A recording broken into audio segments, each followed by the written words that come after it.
नमस्कार और स्वागत है इस खास चर्चा में। आज हम प्राचीन भारतीय चिकित्सा पद्धति आयुर्वेद की दुनिया में थोड़ा गहरे उतर रहे हैं। नमस्कार। हमारा ध्यान आज खास तौर पर रहेगा चरक संहिता के पहले अध्याय पर, दीर्घ जीवितीय अध्याय। हाँ, यानी लंबी स्वस्थ आयु की खोज। बिल्कुल।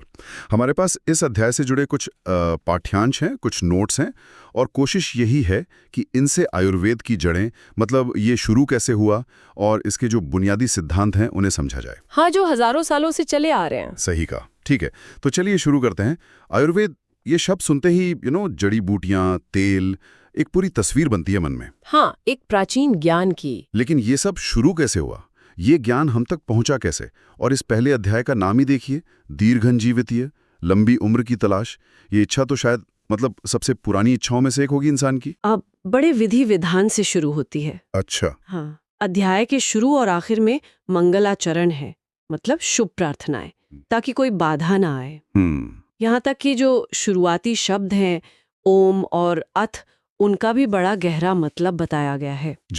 जैसे ओम को तो सृष्टि का पहला शब्द मानते हैं, ब्रह्मा के कंठ से निकला हुआ, और अथ वो वैदिक परंपरा में किसी भी शुभ काम या ज्ञान की शुरुआत का सूचक है। अच्छा। और ये अध्याय चरक संहिता के सूत्र स्थान का पहला अध्याय है, एक तरह से पूरे ग्रंथ की नींव। तो नींव रखी जा रही है। पर ये ज्ञान ये आया कहाँ से? क्या ये किसी एक इंसान की खोज थी या कुछ और कहानी है? स्रोतों में तो लगता है काफी अलौकिक सा वर्णन है। हाँ, वर्णन तो अलौकिक ही है।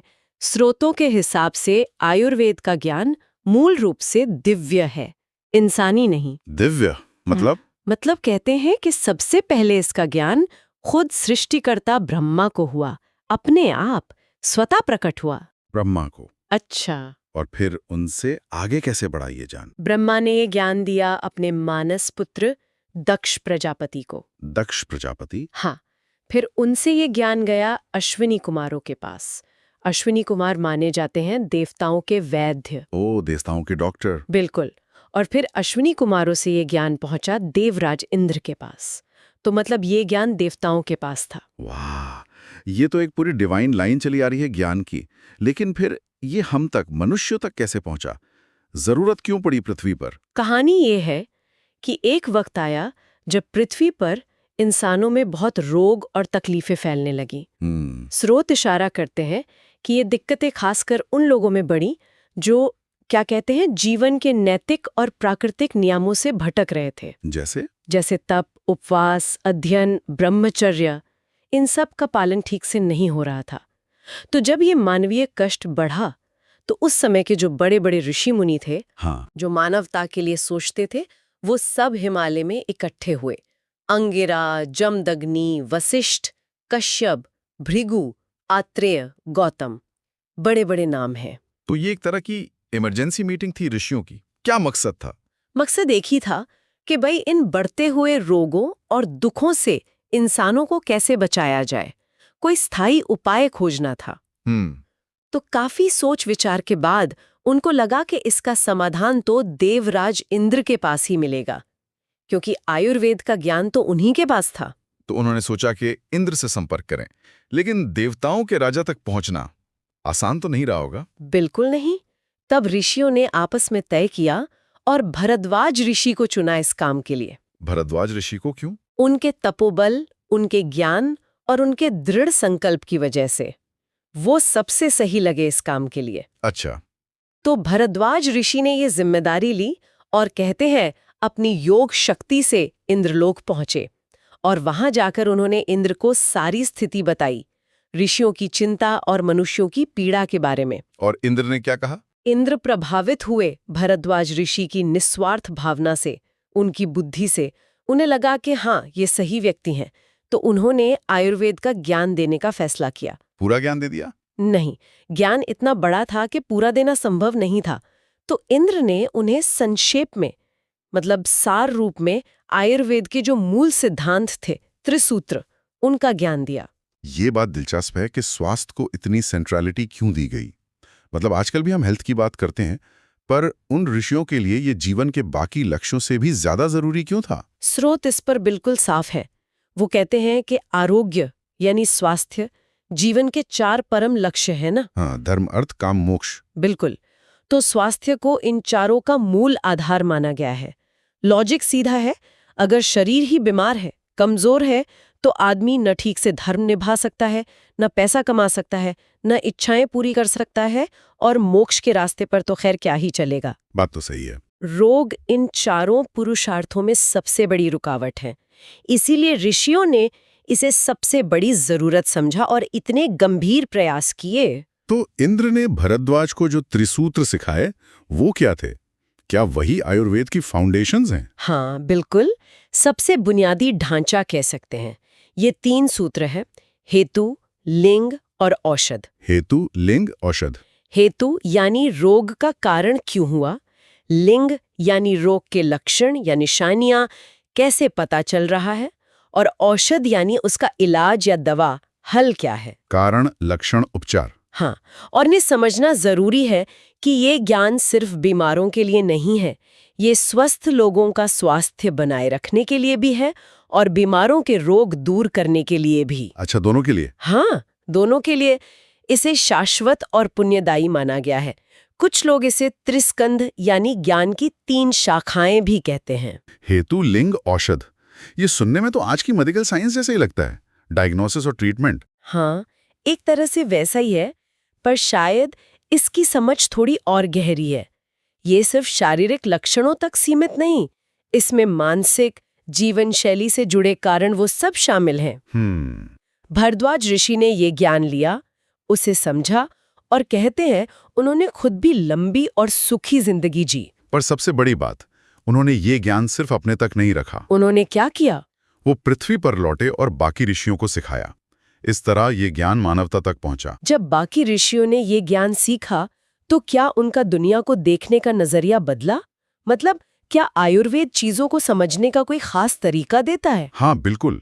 आयुर्वेद सिर्फ जड़ी बूटियों का मामला नहीं है, ये जीवन को देखने का एक पूरा दर्शन है, एक फिलॉसफी है। स्रोत कहते हैं कि ये ज्ञान पाकर ऋषियों ने अपनी ज्ञान चक्षु से। ज्ञान चक्षु मतलब अंदर की आंख? हाँ, कह सकते हैं, उससे सृष्टि के 6 मूल तत्व या कॉन्सेप्ट समझे, जिन्हें षट पदार्थ कहा गया है। षट पदार्थ? सही। 6 चीजें कौन सी? ये हैं सामान्य, विशेष, गुण, द्रव्य, कर्म और समवाय। सामान्य, विशेष, गुण, द्रव्य, कर्म, समवाय। ओके। इन्हीं 6 चीजों को समझकर उन्होंने चिकित्सा का विज्ञान गहराई से समझा और संतुलन और स्वास्थ्य का रास्ता खोजा। सामान्य और विशेष, ये सुनने में थोड़े एब्स्ट्रैक्ट लगते हैं। इनका प्रैक्टिकल यूज क्या है मेडिसिन में? ये थोड़े मुश्किल लग रहे हैं। मुश्किल लगते हैं, पर असल में ये आयुर्वेद के ट्रीटमेंट का बेस है और काफी लॉजिकल भी हैं। देखो, सामान्य का सिद्धांत कहता है कि जो चीजें गुण में समान हैं, वो शरीर में उस गुण या तत्व को बढ़ाएंगी। जैसे स्रोत कहते हैं कि मांस खाने से शरीर की मांस धातु बढ़ती है, या दूध पीने से कफ बढ़ सकता है, क्योंकि दोनों में भारीपन, चिकनाई जैसे गुण समान हैं। अच्छा। और विशेष का सिद्धांत ठीक उल्टा है। वो कहता है कि विपरीत गुण वाली चीजें उस गुण या तत्व को घटाएंगी। जैसे मान लो शरीर में वात बढ़ा हुआ है, जिसके गुण रूखे और ठंडे हैं, तो घी जैसी चिकनी और गर्म चीजों का इस्तेमाल उसे कम करेगा। समझ गया। तो सामान्य एक जैसा बनाता है, विशेष अलग करता है। आयुर्वेद इसी का इस्तेमाल करता है बिगड़े हुए बैलेंस को ठीक करने के लिए। मतलब बढ़ी हुई चीज को विशेष से घटाओ और कम हुई चीज को सामान्य से बढ़ाओ। बिल्कुल, ये एक तरह का बैलेंसिंग एक्ट है। ये तो काफी प्रैक्टिकल है। अच्छा, तो भरद्वाज ने ये ज्ञान बाकी ऋषियों को दिया, फिर ये आगे कैसे फैला? ज्ञान की ये धारा रुकी नहीं। भरद्वाज के एक प्रमुख शिष्य थे पुनर्वसु आत्रेय। हाँ, नाम सुना है। वो बहुत दयालु ऋषि थे।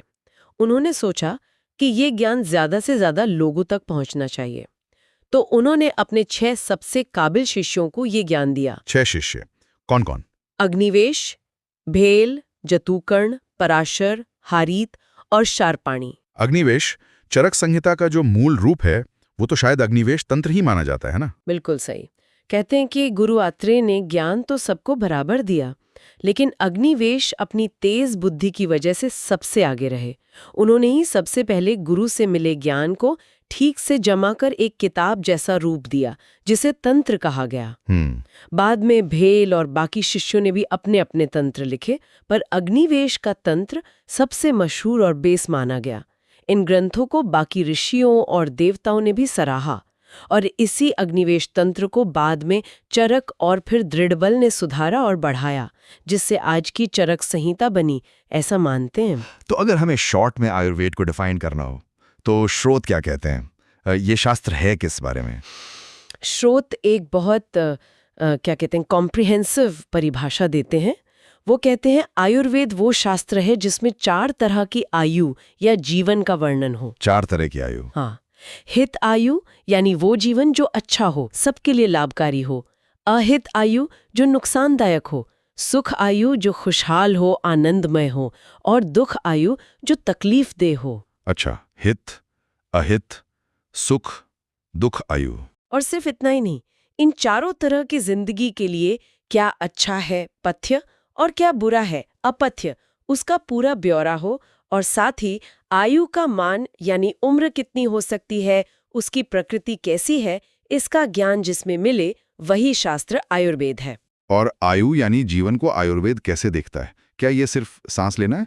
नहीं, आयुर्वेद की नज़र में आयु सिर्फ टाइम पीरियड नहीं है, ये एक कॉम्बिनेशन है। शरीर, इंद्रिया, देखना सुनना वगैरह, और हाथ पैर वगैरह, मन जिसे सत्व कहा गया है, सोचने समझने वाला हिस्सा, और आत्मा यानी चेतना। जब ये चारों एक साथ जुड़े रहते हैं, उसी अवस्था को आयु या जीवन कहते हैं। शरीर, इंद्रिय, मन और आत्मा? हाँ, जब तक ये कनेक्शन है तब तक जीवन है। इसके कई और नाम भी दिए हैं, जैसे धारी जो शरीर को धारण करे, जीवित जिसमें जान हो, नित्य गग जो लगातार चले भले ही बदलता रहे, अनुबंध जो पिछले जन्मों से जुड़ा हो। ये वाकई एक होलिस्टिक व्यू है लाइफ का। आपने पहले 6 पदार्थों का जिक्र किया था, सामान्य, विशेष, गुण, द्रव्य, कर्म, समवाय। क्या हम द्रव्य, गुण, कर्म और समवाय को थोड़ा और समझ सकते हैं? ये थोड़े टेक्निकल लग रहे हैं। हाँ, कोशिश करती हूँ। देखो, पहले त्रिदंड की बात करते हैं, 3 खंबे जिन पर जीवन टिका है। ये है सत्व, मन, आत्मा और शरीर। इन्हीं के कॉम्बिनेशन से जीवन चलता है, और यही आयुर्वेद का सब्जेक्ट मैटर है। इन्हीं को ठीक रखने की कोशिश होती है। मन, आत्मा, शरीर, ठीक है। अब 6 पदार्थों में से बाकी 4 द्रव्य, ये वो बेस है जिसमें गुण और कर्म रहते हैं। कुल 9 माने गए हैं। 5 महाभूत, आकाश, वायु, अग्नि, जल और पृथ्वी, और इनके साथ आत्मा, मन, काल, टाइम और दिशा। द्रव्य सजीव भी हो सकते हैं, निर्जीव भी। अच्छा। गुण, ये द्रव्य की क्वालिटीज हैं। ये द्रव्यों में रहती हैं पर खुद एक्टिव नहीं होती। कुल 41 गिनाए हैं, जैसे शब्द, स्पर्श, भारी हल्का, गरम ठंडा, बुद्धि, सुख दुख वगैरह। 41 गुण काफी डिटेल में है। हाँ। कर्म, यह है एक्शन या मूवमेंट जो चीजों को जोड़ता या अलग करता है। ये भी द्रव्य में ही रहता है, पर गुण से उलट कर्म खुद एक्टिव होता है। समवाय, ये एक ऐसा कनेक्शन है जो टूट नहीं सकता, परमानेंट। जैसे द्रव्य और उसके नेचुरल गुण का रिश्ता, पृथ्वी और गंध का रिश्ता समवाय है। जहां पृथ्वी है वहां गंध होगी ही। अच्छा, ये इनसेपरेबल रिलेशन है। बिल्कुल। ये तो सच में दुनिया को समझने का एक पूरा फ्रेमवर्क है। हर चीज को उसके सब्सटेंस, क्वालिटी, एक्शन और रिलेशन के बेस पर देखा जा रहा है। अच्छा, अब वापस रोगों पर आते हैं। आयुर्वेद के हिसाब से ये गड़बड़ी या बीमारी होती क्यों है? स्रोत 3 मेन कारण बताते हैं, जिन्हें त्रिविध हेतु कहते हैं। त्रिविध हेतु? हाँ, ये है काल यानी टाइम, मौसम, उम्र, बुद्धि हमारा विवेक, समझ, और इंद्रियार्थ यानी हमारी इंद्रियों के विषय, जो हम देखते, सुनते, सूंघते, चखते, छूते हैं। इन तीनों का या तो मिथ्यायोग, गलत इस्तेमाल, या अयोग, बिल्कुल इस्तेमाल न करना, या अतियोग, बहुत ज्यादा इस्तेमाल, यही रोगों का कारण बनता है। कोई उदाहरण? हाँ, जैसे मान लो सर्दी का मौसम है, काल, और आप ठंडी चीजें खा रहे हैं, इंद्रियार्थ का मिथ्यायोग। या अपनी ताकत से ज्यादा काम कर रहे हैं, बुद्धि का मिथ्यायोग। या आंखों का बहुत ज्यादा यूज कर रहे हैं, या बिल्कुल नहीं, इंद्रियार्थ का अतियोग, अयोग। ये सब बीमार कर सकते हैं। समझ गया। और ये रोग शरीर में कहाँ रहते हैं? इनका ठिकाना क्या है? रोग के रहने की 2 ही जगह बताई हैं, शरीर और मन। शरीर और मन। हाँ, और मजे की बात यह है कि सुख के रहने की जगह भी यही शरीर और मन है। जब काल, बुद्धि और इंद्रियार्थ का सही इस्तेमाल होता है बैलेंस में, तो स्वास्थ्य और सुख मिलता है। जब गलत, कम या ज्यादा इस्तेमाल होता है तो रोग और दुख। और आत्मा, क्या आत्मा भी बीमार होती है? नहीं, आयुर्वेद इस मामले में बिल्कुल क्लियर है। आत्मा को रोग का ठिकाना नहीं माना गया। उसे निर्विकार, जिसमें कोई बदलाव ना हो, नित्य, हमेशा रहने वाली और सिर्फ दृष्टा, देखने वाली कहा गया है। वो शरीर और मन के बदलावों से अलग है, उन पर असर नहीं डालती, न उनसे प्रभावित होती है। अच्छा, आयुर्वेद में दोष की बात बहुत होती है। वात, पित्त, कफ। कहते हैं बीमारियां इन्हीं से होती हैं। ये क्या बला है? हाँ, ये आयुर्वेद का एक सेंट्रल कॉन्सेप्ट है। 3 शारीरिक दोष माने गए हैं। वात, जो मूवमेंट ड्राइनेस कंट्रोल करता है, पित्त, जो मेटाबॉलिज्म गर्मी कंट्रोल करता है, और कफ, जो स्ट्रक्चर लुब्रिकेशन कंट्रोल करता है। वात, पित्त, कफ। और इनके अलावा 2 मानसिक दोष भी हैं। रज, जो ज्यादा एक्टिविटी, पैशन से जुड़ा है, और तम, जो आलस, अज्ञान से जुड़ा है। रज और तम, मानसिक दोष। हाँ, जब ये पांचों बैलेंस में होते हैं तो शरीर और मन को बनाए रखते हैं, मतलब हेल्दी रखते हैं। लेकिन जब इनका बैलेंस बिगड़ता है, कोई घट जाता है या बढ़ जाता है, तब ये दोष बन जाते हैं, यानी गड़बड़ी पैदा करते हैं और बीमारियों का कारण बनते हैं। तो इनका इलाज कैसे होता है? क्या सिर्फ जड़ी बूटियों से? नहीं, इलाज का तरीका भी बड़ा होलिस्टिक है। शारीरिक रोगों के लिए जो वात, पित्त, कफ बिगड़ने से होते हैं, 2 तरह के उपाय मेन हैं। दैव्य व्यापाश्रय, जैसे मंत्र, मणि, पूजा पाठ, जिन्हें डिवाइन हेल्प माना जाता है, और युक्ति व्यापाश्रय यानी लॉजिकल तरीके, जिसमें डाइट, लाइफस्टाइल बदलना और सोच समझकर दवा देना शामिल है। अच्छा। और मानसिक रोगों के लिए जो रज और तम से होते हैं, मेन इलाज है ज्ञान, सेल्फ नॉलेज, विज्ञान, शास्त्रों का ज्ञान, धैर्य, स्मृति, सही बातें याद रखना, और समाधि, मेडिटेशन, मेंटल पीस। और इन दोषों को बैलेंस करने के लिए क्या उनके गुण पता होने चाहिए? बिल्कुल, वही सामान्य विशेष वाला सिद्धांत यहाँ काम आता है। स्रोत हर दोष के खास गुण बताते हैं। जैसे वात रूखा, ठंडा, हल्का है, पित्त गर्म, तेज, थोड़ा ऑयली है, और कफ भारी, ठंडा, चिकना है। तो इलाज का सीधा फंडा है, जो दोष बढ़ा हुआ है उसे उसके उल्टे गुणों वाली डाइट, लाइफस्टाइल या दवा से शांत करो।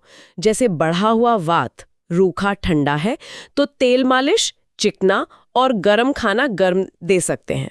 क्या आयुर्वेद हर बीमारी का इलाज मानता है? नहीं, इस मामले में आयुर्वेद बड़ा प्रैक्टिकल है। रोगों को उनकी क्या कहते हैं क्यूरेबिलिटी के हिसाब से बांटा गया है। सुख साध्य, आसानी से ठीक होने वाले, कृच्छ्र साध्य, मुश्किल से ठीक होने वाले, याप्य, जब तक दवा परहेज चले, कंट्रोल में रहे, और असाध्य, लाइलाज। अच्छा, कैटेगरीज हैं। हाँ, और स्रोत कहते हैं कि डॉक्टर को साध्य रोगों का ही इलाज पूरी कोशिश से करना चाहिए। असाध्य रोगों के लिए इलाज करने को मना किया गया है, क्योंकि उसमें सफलता नहीं मिलती और मेहनत बेकार जाती है। इससे रोगी और डॉक्टर दोनों की एनर्जी बचती है। स्वाद यानी रस का भी बड़ा जिक्र आता है आयुर्वेद में। क्या ये सिर्फ खाने के टेस्ट की बात है? रस या स्वाद को सिर्फ जीभ का टेस्ट नहीं मानते, बल्कि एक गुण मानते हैं जिसका शरीर के दोषों और धातुओं पर पक्का असर होता है। 6 मेन रस बताए हैं: मधुर, मीठा, अम्ल, खट्टा, लवण, नमकीन, कटु, तीखा, तिक्त, कड़वा, और कषाय, कसैला। 6 रस। हाँ, हर रस का अपना गुण है और दोषों पर असर भी अलग है। जैसे मीठा, खट्टा, नमकीन रस वात को कम करते हैं पर कफ को बढ़ा देते हैं। तीखा, कड़वा, कसैला रस कफ को कम करते हैं पर वात को बढ़ा सकते हैं। इसी जानकारी के बेस पर किसी व्यक्ति की प्रकृति और बीमारी के हिसाब से खाना और दवा तय की जाती है। औषधियों की बात करें तो आयुर्वेद में तो हजारों जड़ी बूटियां, मिनरल्स वगैरह यूज होते हैं। इनको समझने का कोई सिस्टम है, कोई क्लासिफिकेशन? हाँ, क्लासिफिकेशन बहुत डिटेल्ड है ताकि चीजों को समझना और यूज करना आसान हो। एक मेन क्लासिफिकेशन है सोर्स के आधार पर। जांगम, जानवरों से मिलने वाले जैसे शहद, दूध, घी, गोमूत्र। औद्भिद, पेड़ पौधों से मिलने वाले जड़, पत्ते, फल, फूल वगैरह। और पार्थिव, जमीन या मिनरल से मिलने वाले सोना, लोहा, नमक, गेरू आदि। जंगम, उद्भिद, पार्थिव, ठीक है। जो औद्भिद है यानी पेड़ पौधों से मिलने वाले, उनको भी उनके टाइप के हिसाब से बांटा है। जैसे वनस्पति, जिनमें बिना फूल के फल लगे, वानस्पत्य, जिनमें फूल के बाद फल लगे, विरुद्ध, बेलें, और औषध, जो फसल पकने पर सूख जाएं। काफी डिटेल्ड है ये तो। हाँ, और सिर्फ यही नहीं, पौधे का कौन सा हिस्सा यूज करना है, जड़, छाल, पत्ती, फल, फूल, गोंद, यहाँ तक कि राख और तेल, इसका भी पूरा ब्यौरा है। स्रोत कुछ खास ग्रुप्स का भी जिक्र करते हैं, जैसे मूलिनी, मेनली जड़ वाली दवाएं, और फलिनी, मेनली फल वाली दवाएं। या फिर 4 तरह के महास्नेह, घी, तेल, वसा, मज्जा, 5 तरह के नमक, 8 तरह के मूत्र और 8 तरह के दूध। 8 तरह के मूत्र और दूध। हाँ, और सबके अलग अलग गुण और यूज बताए गए हैं। ये दिखाता है कि ऑब्जर्वेशन कितना बारीक था। ये क्लासिफिकेशन तो कमाल का डिटेल्ड है, लेकिन क्या इतनी सारी जड़ी बूटियों या चीजों को सिर्फ पहचान लेना ही काफी है एक अच्छा वैद्य बनने के लिए? नहीं, बिल्कुल नहीं। स्रोत इस बात पर बहुत जोर देते हैं कि असली ज्ञानी या तत्वविद वो है जो दवा का नाम और शक्ल भले ना पहचाने, पर उसके गुण और कर्म यानी उसका असर और सही इस्तेमाल जानता हो। अच्छा, मतलब प्रयोग जानना ज्यादा जरूरी है। हाँ, क्योंकि अगर प्रयोग ही नहीं पता तो पहचान किस काम की। हाँ, जो वैद्य नाम, रूप और प्रयोग तीनों जानता है, उसे ही बेस्ट माना गया है। तो एक बेस्ट डॉक्टर या भिक्षुक उत्तम के गुण क्या बताए गए हैं? सिर्फ नॉलेज काफी है? नॉलेज तो बेस है, लेकिन बेस्ट डॉक्टर वो है जो सिर्फ किताबों पर नहीं चलता। वो पुरुषम पुरुषम वीक्ष, यानी हर मरीज को अलग समझता है। उसकी प्रकृति क्या है, वात, पित्त, कफ, उसकी ताकत कितनी है, उम्र क्या है, किस जगह देश में रहता है, किस समय काल में है, इन सबको देख कर इलाज करता है। उसमें समझदारी, दया और नैतिकता का होना भी उतना ही जरूरी है। ज्ञान के महत्व पर और क्या कहा गया है? क्या गलत जानकारी खतरनाक हो सकती है? ज्ञान को अमृत और अज्ञान को जहर बताया गया है। स्रोत साफ साफ चेतावनी देते हैं, बिना समझे इस्तेमाल की गई दवा जहर जैसी खतरनाक हो सकती है। ओ बाप रे। हाँ, यहाँ तक कि अच्छी से अच्छी दवा भी अगर गलत तरीके से, गलत डोज में, गलत टाइम पर या गलत मरीज को दी जाए तो वो भी जहर बन सकती है। और इसके उलट अगर सही ज्ञान और तरीके से इस्तेमाल करें तो खतरनाक जहर भी जान बचाने वाली दवा बन सकता है। मतलब ज्ञान का सही प्रयोग ही सब कुछ है। बिल्कुल। और जो अयोग्य डॉक्टर हैं, मतलब नीम हकीम, उनके बारे में? उनकी तो बहुत सख्त निंदा की गई है। स्रोत कहते हैं कि ऐसे मूर्ख वैद्य का इलाज इंद्र के वज्र से भी ज्यादा खतरनाक है, मौत पक्की है। ऐसे वैद्य से पैसा लेना भी महापाप माना गया है। बाप रे। हाँ, इसलिए अच्छा डॉक्टर वही है जो लगातार अपना ज्ञान, स्किल और अच्छे गुण बढ़ाने की कोशिश करे। आखिर में इलाज की सफलता यानी मरीज का ठीक होना ही अच्छी डॉक्टरी का सबूत है। तो अगर हम सब बातों को समेटें तो आयुर्वेद की कहानी दिव्यता से शुरू होती है, फिर ऋषियों के प्रयास से मानवता तक पहुंचती है। भरद्वाज ऋषि का इंद्रलोक जाना एक टर्निंग पॉइंट था। हाँ, फिर ये त्रिसूत्र, कारण, लक्षण, उपचार, षट पदार्थ, दुनिया के मूल तत्व, त्रिदोष, वात, पित्त, कफ के सिद्धांत, ये सब मिलकर हेल्थ और लाइफ को समझने का एक यूनिक, होलिस्टिक तरीका बनाते हैं। बिल्कुल। सामान्य विशेष का सिद्धांत बैलेंस बनाने के लिए है। हाँ, और आखिर में सिर्फ चीजों का ज्ञान ही नहीं, बल्कि डॉक्टर की समझदारी, नैतिकता और हर मरीज को पर्सनली समझने की क्षमता, इन सबको सबसे ऊपर रखा गया है। हाँ, और ये हमें सोचने पर मजबूर करता है।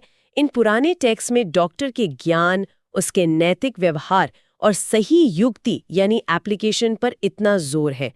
क्या आज के मॉडर्न मेडिकल सिस्टम में, जहां टेक्नोलॉजी इतनी बढ़ गई है, हम इन पुरानी बातों, समझदारी, होलिस्टिक अप्रोच, नैतिक जिम्मेदारी को कैसे देख सकते हैं?